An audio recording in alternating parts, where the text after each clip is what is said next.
Thanks for being here. I really appreciate you taking the time. I want to say a few things about education. I've been thinking a lot about it over the Christmas break, and so there's been some new developments recently. And most importantly, this is the first time in 20 years that all teachers, elementary and secondary, are taking strike action. That's just not good for families. Now, how do we get here? I think we have to go back a little bit.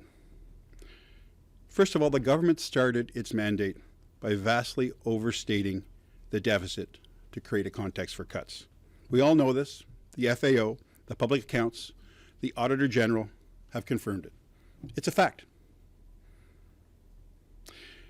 Then the government said, well, you know what, we're going to increase class sizes from 22 to 28. We're going to have 4 mandatory online courses. And then they said that for a little while, they said, you know, maybe we're going to change full-day kindergarten. And then they said, we're going to cut this local priorities fund that we have, that boards use to support students that are vulnerable. And we're also going to cut other supports for vulnerable learners. Now, they seem to have backed off on full-day kindergarten.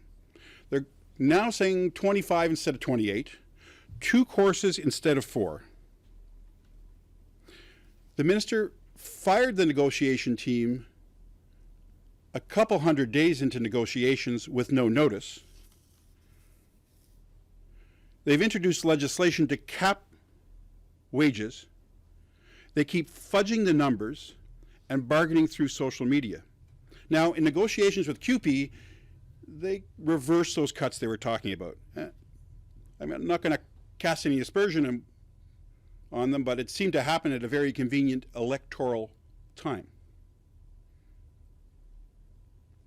Now, yesterday, the latest development is the minister said, we're going to give a tax credit to families that are affected by rotating strikes.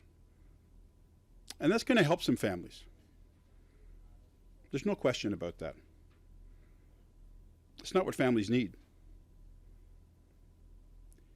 He confirmed that this is going to cost about $48 million a day. That money should be spent in classrooms.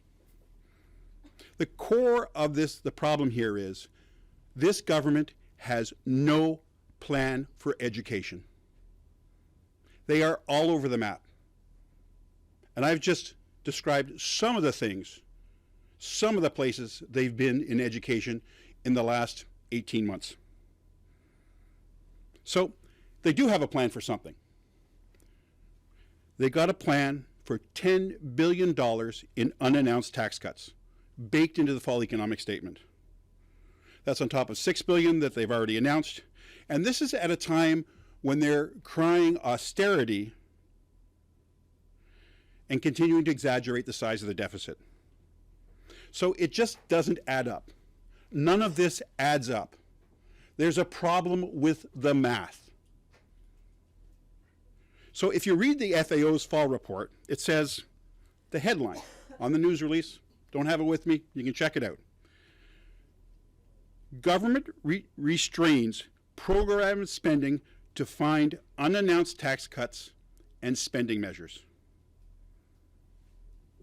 So what Ontario families need is not short-term relief.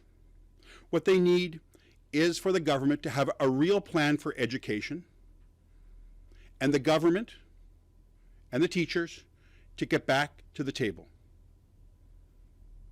The government has the power to do that. They have the ability to have a concrete plan for education, to tell us where they want to go, so that they can actually sit down at a table and negotiate a contract that'll be beneficial to families and students and education in this province, and I'll take your questions.